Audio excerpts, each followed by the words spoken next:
मुसलमान अक्सर सवाल करते हैं, यसुआ के फदिये की क्या जरूरत थी? क्या अल्लाह बगैर कुर्बानी के माफ नहीं कर सकता था?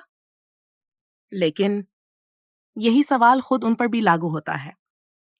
सूरत साफात आयत 107 वफदईनाहु बिज़िब्हिन अजीम, और हमने एक बड़ी कुर्बानी फदिये में देकर उस बच्चे को छुड़ा लिया। अब सोचो, अगर अल्लाह चाहता तो बगैर फदिये के इस्माइल को बचा लेता ना? फिर कुर्बानी क्यों, फदिया क्यों? क्योंकि ये सिर्फ वाकया नहीं था, ये एक असूल था कि गुनाह की माफ़ी और नजात के लिए फदिया ज़रूरी है।